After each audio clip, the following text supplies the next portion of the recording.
Welcome to TCIIT. Subscribe my channel for more videos and do not forget to press the bell icon. Hello everyone, welcome to TCIIT classes. मेरा नाम है गौरव सचदेवा और हम कर रहे हैं प्रोग्रामिंग इन सी। और आज की वीडियो में जो हम टॉपिक डिस्कस करेंगे वो है एक्सप्रेशंस के बारे में। पिछली वीडियो में मैंने आप लोगों को ऑपरेटर्स के बारे में बताया था। वैसे अगर मैं चाहता ऑपरेटर्स और एक्सप्रेशंस जो है आपको एक ही वीडियो में कवर करवा सकता था, लेकिन क्योंकि ये टॉपिक थोड़ा इम्पॉर्टेंट है और समझने वाला है, और ये टॉपिक इतना इम्पॉर्टेंट है कि अगर ये टॉपिक आपको क्लियरली समझ में नहीं आया तो आगे जो भी आप वर्क करोगे उसमें बहुत दिक्कत आएगी, आपको समझने में दिक्कत आएगी। इसलिए इस टॉपिक को मैंने 2 वीडियोस में डिवाइड किया है। पिछली वीडियो में ऑपरेटर समझाए, इस वीडियो में मैं आपको एक्सप्रेशंस के बारे में पूरा क्लियर बताऊंगा और एक एक्सप्रेशन कैसे हमने बनाना है, मैथमेटिकल एक्सप्रेशन को हमने सी में कैसे लिखना है, उसके बाद हमें क्या क्या दिक्कतें आती हैं उस एक्सप्रेशन को सॉल्व करने के लिए ऑपरेटर्स वगैरह के साथ। ठीक है, तो हम शुरू करते हैं एक्सप्रेशंस। तो अगर मैं डेफिनेशन बोलूं कि एक्सप्रेशंस क्या होते हैं, मैं ये कह सकता हूं कि expressions are the combinations of operators, variables and constants. ठीक है, जब कोई भी पर्टिकुलर हम ऑपरेटर्स, वेरिएबल्स और कांस्टेंट्स को इकट्ठा करके लिखते हैं वो एक एक्सप्रेशन बन जाता है। अभी मैथमेटिक्स में हम वैसे एक्सप्रेशंस लिखते होते हैं। मैथमेटिक्स में जैसे कि मैंने लिखा से एग्जाम्पल आपको देता हूँ, जैसे कि x y plus a divide by B.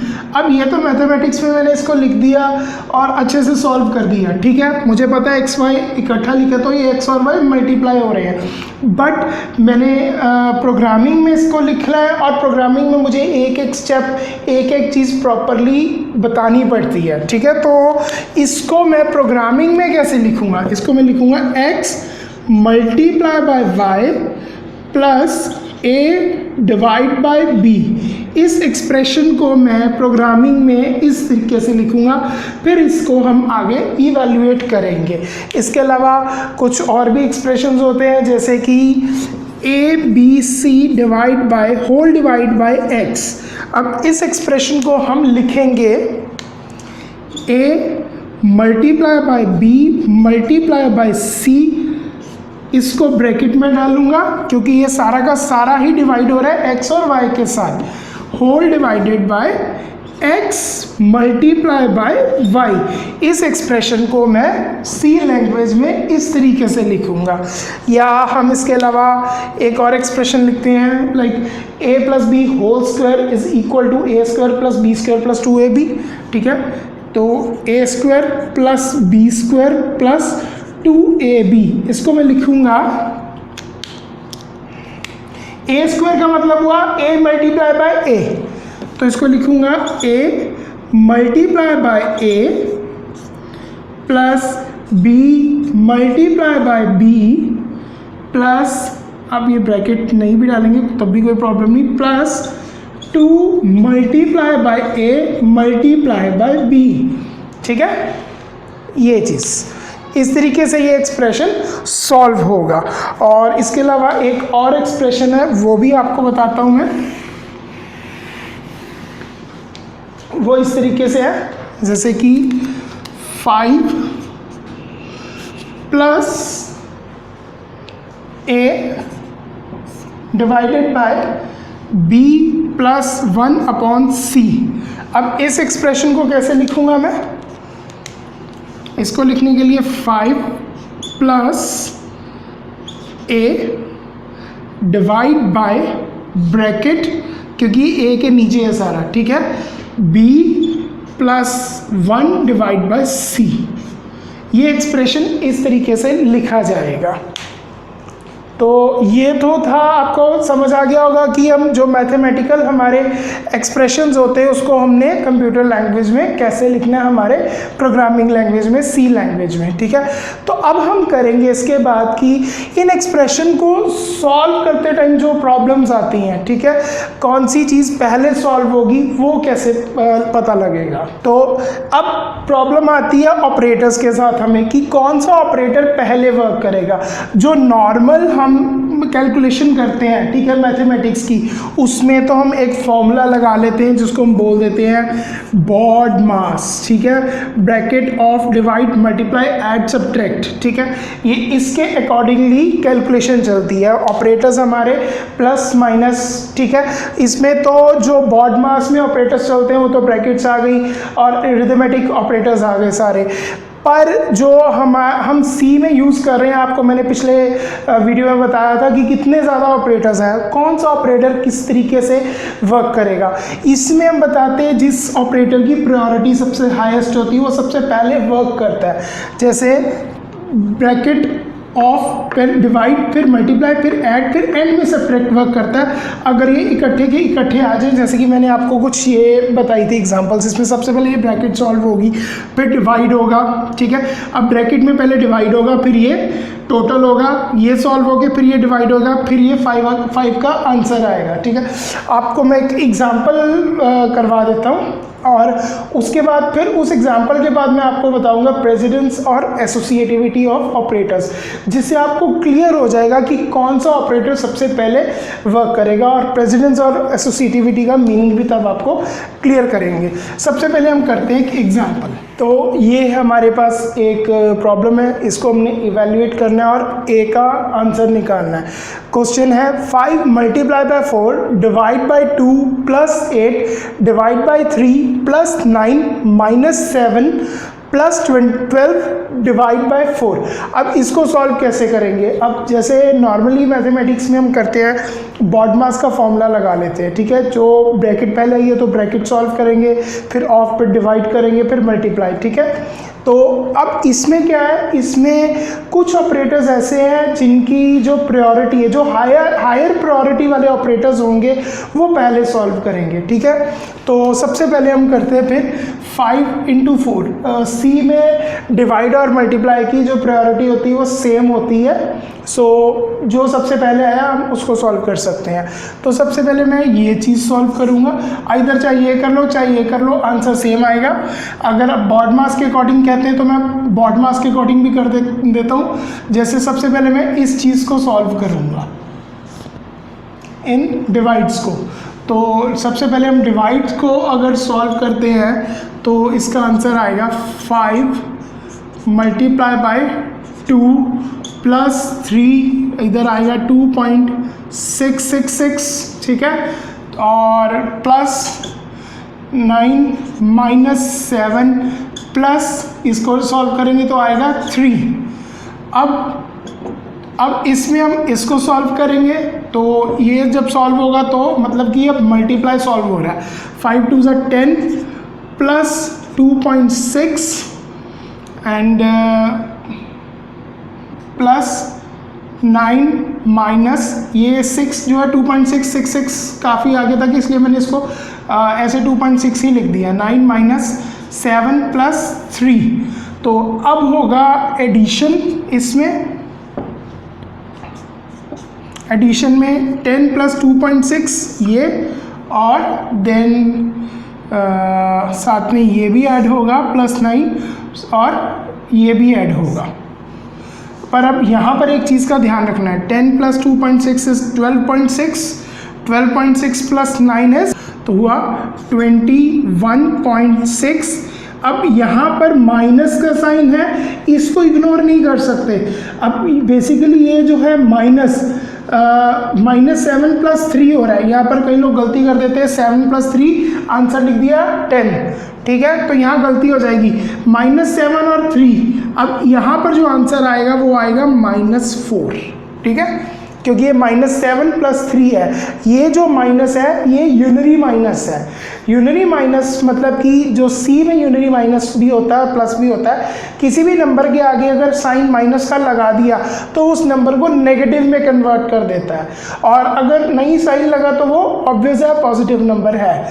तो यूनरी माइनस की भी प्रायोरिटी बहुत हाई होती है। जब मैं आपको प्रेसिडेंस प्रॉपर बताऊंगा तब आपको ये क्लियर हो जाएगा। और -4 तो -7 प्लस 3 -4 हो जाएगा, 3, हाँ। तो अब इसको हम करेंगे 21.6 - 4 इज 17.666 आंसर। तो पहले ये एग्जांपल एक करवाइए आपको, एक और एग्जांपल करवाता हूँ आपको इजी, जिससे आपको थोड़ा सा और क्लियर हो जाएगा ये सारा। तो अब जो न्यू क्वेश्चन है हमारे पास वो है 5 divide by 2 multiply by whole 3 into 4 into 5 फिर ब्रैकेट बंद प्लस 15 माइनस 3 बाय 4। तो अब इसमें सबसे पहले मैं ये ब्रैकेट सॉल्व करूँगा, तो आएगा 5 divide by 2 multiply bye 3 4 12 12 5 60 plus 15 minus 3 divide by 4। ठीक है, तो अब हम करेंगे डिवाइड को सॉल्व, 5 डिवाइड बाय 2 और 3 डिवाइड बाय 4। तो अब इसका जो आंसर आएगा ये आया 2.5 मल्टीप्लाई बाय 60 प्लस 15 माइनस 3 को डिवाइड किया 3 डिवाइड बाय 4 इज 0.75। ठीक है, ये आंसर आया। अब हम इसमें करेंगे मल्टीप्लिकेशन, 2.5 को 60 से मल्टीप्लाई करूँगा तो इसका आंसर आएगा 150 plus 15 minus 0.75। Then 150 plus 15 is 165, क्योंकि एडिशन है, एडिशन होगी पहले, माइनस 0.75 और फिर एंड में इसका आंसर निकलेगा 164.25। ये आंसर निकलेगा। पर ये तो हमने जो मैथमेटिकल कैलकुलेशन की उसके अकॉर्डिंग निकल रहा है, पर अगर मैं इसको सी में सॉल्व करूँगा तो इसका आंसर ये नहीं आएगा। यहाँ से जाके प्रोग्रामिंग में थोड़ी सी चेंज हो जाएगी, वो ऐसे होगी 2.5 की जगह यहाँ पर आ जाएगा 2 मल्टीप्लाई बाय 60 प्लस 15 माइनस 0। ये और ये दोनों ट्रंकेट हो जाएंगे। ट्रंकेट मीन्स ये जो है बेसिकली रियल नंबर है। मैंने अब आपको बताया था डाटा टाइप्स के बारे में भी कि हमें सी में प्रोग्रामिंग लैंग्वेज में डाटा टाइप भी बतानी पड़ती है कि हम किस टाइप का डाटा यूज़ कर रहे हैं। अगर अब मैंने इसको एज एन इंट, ये सभी को एज एन इंटीजर लिया है, तो जो भी आंसर डेसिमल में आएगा वो डेसिमल के बाद वाली सारी वैल्यू को ख़त्म कर देगा। इसलिए 2.5 का 2 बनेगा, 0.75 का 0 बनेगा। तो इसको अगर हम सॉल्व करते हैं 2 इंटू 60 इज 120 प्लस 15 माइनस 0। ठीक है, अब 120 प्लस 15 135 माइनस 0 135, ये आंसर आएगा। देखिए फ़र्क, देखिए दोनों में कितना है। अब ये दोनों चीज़ों में जो फ़र्क आया आंसर्स में, ये हमें समझ आएगा जब हम करेंगे दो topics, precedence and associativity of operator, साथ में हम करेंगे इसके अलावा टाइप कन्वर्जन। ठीक है, तो सबसे पहले हम करते हैं precedence and associativity of operator. Basically होता क्या है precedence and associativity? Precedence of operator बताती है कि जो ऑपरेटर सबसे हाईएस्ट प्रायोरिटी वाला है वो पहले सॉल्व होगा, पहले इवैल्यूएट होना शुरू होगा वो ऑपरेटर जिसकी प्रेसिडेंस, जिसकी प्रायोरिटी सबसे ज़्यादा हाई है। जैसे बॉड मास, जो मैथमेटिकल नॉर्मल हम करते हैं, बॉड मास में सबसे हाईएस्ट प्रायोरिटी ब्रैकेट्स की होती है, वो सबसे पहले हम ब्रैकेट सॉल्व करते हैं। इस पर अभी एक पेज में अभी आपको डिस्प्ले होगा, उस पेज में मैं आपको पूरा का पूरा एसोसिएटिविटी समझाऊंगा कि कौन सा ऑपरेटर सबसे पहले सॉल्व हो रहा है, उसके बाद कौन सा, फिर कौन सा, फिर स्टेप बाय स्टेप किसकी प्रायोरिटी हाई है, किसकी कम है और किसकी बिल्कुल लो है। उसके बाद आती है एसोसिएटिविटी। एसोसिएटिविटी हमें ये बताती है कि जो हाईएस्ट प्रायोरिटी, जो भी ऑपरेटर सॉल्व हो रहा है, ठीक है, इवैल्यूएट हो रहा है, वो किस तरह से इवैल्यूएट होगा। दैट इज़ वो जो इवैल्यूएट है, वो जो ऑपरेटर है वो लेफ़्ट टू राइट या right to left, left to right solve होगा वो, या राइट टू लेफ़्ट सॉल्व होगा, वो चीज़ हम उसमें देखेंगे। ठीक है। एसोसिएटिविटी बताएगी लेफ्ट टू राइट या राइट टू लेफ्ट किस हिसाब से उसने सॉल्व होना है। तो ये थे प्रेसिडेंस ऑफ ऑपरेटर एसोसिएटिविटी। अब आप जो पिक्चर देखने जा रहे हैं उसमें आपको सारे के सारे ऑपरेटर्स की जो प्रेसिडेंस और एसोसिएटिविटी है वो क्लियर हो जाएगी। तो ये है प्रेसिडेंस ऑफ ऑपरेटर और उसका एसोसिएटिविटी लेवल। जो सबसे हायर प्रायोरिटी वाले होते हैं वो होते हैं ये parenthesis, brackets, dot operator, arrow operator. इसमें से काफ़ी ऑपरेटर्स है जो हम बाद में करेंगे। पोस्ट फिक्स, इंक्रीमेंट और डिक्रीमेंट ऑपरेटर। इंक्रीमेंट डिक्रीमेंट में जो पोस्ट फिक्स है सबसे पहले प्रायोरिटी इनकी होती है। उसके बाद नेक्स्ट लेवल पे आते हैं unary, plus, minus, prefix, increment, decrement, logical not, once, interaction. जैसे कि आप ये देख सकते हैं सारे ऑपरेटर्स। यूनरी प्लस और यूनरी माइनस जैसे किसी भी ये एडिशन और सब्ट्रैक्शन से थोड़ा अलग होता है।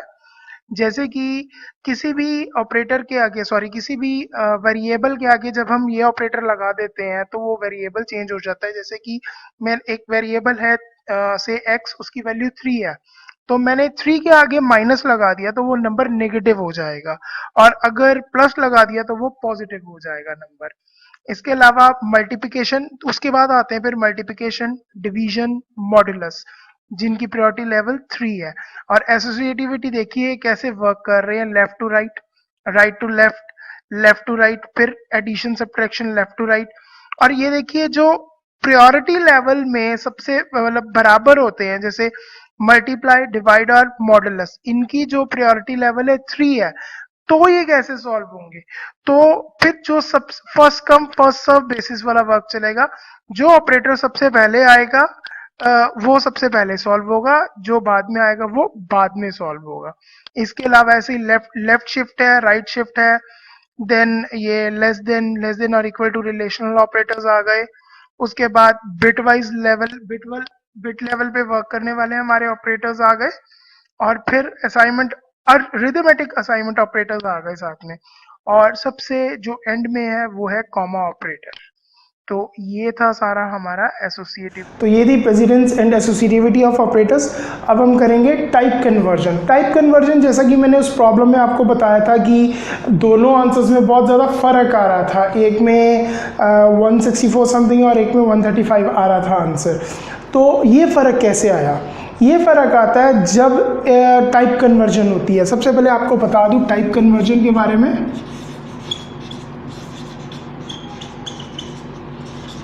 टाइप कन्वर्जन, ये बेसिकली टाइप कन्वर्जन दो तरह की होती है। पहली होती है implicit,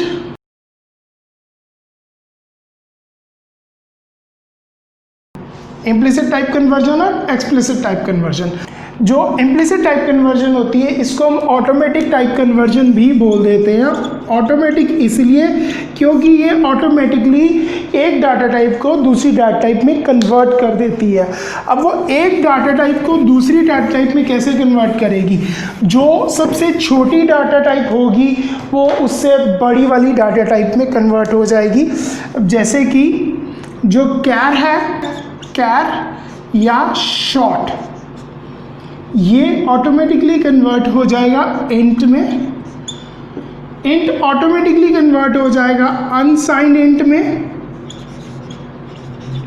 unsigned int automatically convert हो जाएगा लॉन्ग इंट में। लॉन्ग इंट ऑटोमेटिकली कन्वर्ट हो जाएगा अनसाइंड लॉन्ग इंट में।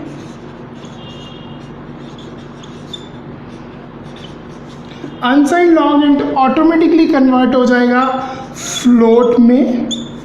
फ्लोट ऑटोमेटिकली कन्वर्ट हो जाएगा डबल में। डबल ऑटोमेटिकली कन्वर्ट हो जाएगा लॉन्ग डबल में। ये लास्ट वन है लॉन्ग डबल, ठीक है। तो ये इस तरीके से चलेगी। जो कैर होगा या शॉर्ट होगा वो ऑटोमेटिकली इंट में। और इसीलिए जब मैंने वेरिएबल अगर इंट टाइप लिया है, अगर उसका आंसर फ्लोटिंग में आ रहा है तो वो उसको कन्वर्ट कर देगा, ठीक है, फ्लो इंट में। अब ये तो जो ऑटोमेटिक में है छोटे से बड़ा है, ठीक है। बड़े से अगर छोटे में जाना है तो हमें एक्सप्लिसिट करनी पड़ती है, या फिर अगर आंसर जिस वेरिएबल में हमने स्टोर करवाना है, ठीक है, जैसा कि मैंने बोला था variable is equal to value, ठीक है, या एक्सप्रेशन, एक्सप्रेशन भी एक सॉल्व होगा, उसकी वैल्यू आएगी, ये मैंने पिछली वीडियो में बताया था।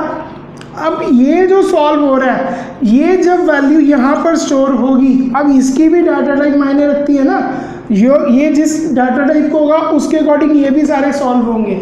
अब वहाँ पर जो फ्लोटिंग वैल्यू थी 2.5 आया, जो फ्लोट वैल्यू होगी अगर वो इंट में कन्वर्ट हो रही है तो वो ट्रंकेट हो जाएगी। ट्रंकेट का मतलब होता है अगर से लिखा है 2.5 या 2.9 या 2.1 कुछ भी है तो ये पॉइंट सारे उड़ जाएंगे, अकेला 2 रह जाएगा। और अगर डबल वाली वैल्यू कन्वर्ट हो रही है, डबल वाली वैल्यू कन्वर्ट हो रही है फ्लोट में, ठीक है, ये बड़े से छोटे में जा रहा है जब वैल्यू उस तरफ जा रही है। डबल वाली वैल्यू फ्लोट में कन्वर्ट हो रही है तो राउंड ऑफ हो जाएगा नंबर, एक तरफ राउंड ऑफ, ऊपर ट्रंकेट। और इसके अलावा अगर लॉन्ग इंट में कन्वर्ट हो रहा है तो वो जो भी नॉर्मल वैल्यू होगी अनसाइंड इंट में या जो भी वैल्यू होगी उसके अकॉर्डिंग, बिट्स के अकॉर्डिंग वो अपने आप को चेंज कर लेगा नंबर, ठीक है। तो ये जब हम प्रैक्टिकल करेंगे तब आपको ये वाली एग्जांपल्स भी करके अब दिखाऊंगा आपको ये। तो ये हो गई सारी हमारी इम्प्लिसिट टाइप कन्वर्जन की जो ऑटोमेटिकली कन्वर्ट कर लेता है। एक्सप्लिसिट, किसी भी वेरिएबल को मैं एक्सप्लिसिटली अपने अकॉर्डिंग भी कन्वर्ट करवा सकता हूँ। उसके लिए जो रूल है वो इस तरह से है। तो अब हम करते हैं explicit type conversion. Explicit type conversion के लिए जो सिंटेक्स होगा उसको लिखने का वे ये है, टाइप ब्रैकेट में साथ में एक्सप्रेशन। ये जब हम प्रैक्टिकल करेंगे तब आपको और ज़्यादा क्लियर हो जाएगा। टाइप और उसका एक्सप्रेशन, फॉर एग्जांपल जैसे इंट से 2.5 तो ये इसको इंटीजर में कन्वर्ट कर देगा ऑटोमेटिकली। तो इसकी और भी एग्जांपल्स है जो हम प्रैक्टिकल में ही करेंगे, आपको ज़्यादा क्लियर होंगी, इस तरीके से क्लियर नहीं होंगी वो, तो वो मैं प्रैक्टिकल में साथ साथ में आपको एक्सप्लेन भी करता रहूँगा। तो ये था आज का जो टॉपिक हमने कवर करना था एक्सप्रेशंस के बारे में। उम्मीद करता हूँ आपको ये टॉपिक समझ में आया होगा। फिर भी अगर आपका कोई डाउट है तो डिस्क्रिप्शन में मैंने अपना ईमेल आईडी भी दिया, आप मुझे मेल भी कर सकते हैं या कमेंट भी कर सकते हैं आप वीडियो में, और मैं आपका जो डाउट है ज़रूर क्लियर करूँगा। नेक्स्ट जो टॉपिक हम अब करेंगे वो है सी कैसे इंस्टॉल करनी है, अलग अलग तरह की जो सी फाइल्स है, और उसके अलावा हमने यूज़र से आउटपुट कैसे लेनी, आउटपुट कैसे शो करनी है यूज़र को, और इनपुट कैसे लेनी है यूज़र से, उसके बारे में डिस्कस करेंगे नेक्स्ट वीडियो में। तब तक के लिए थैंक यू एंड बाय।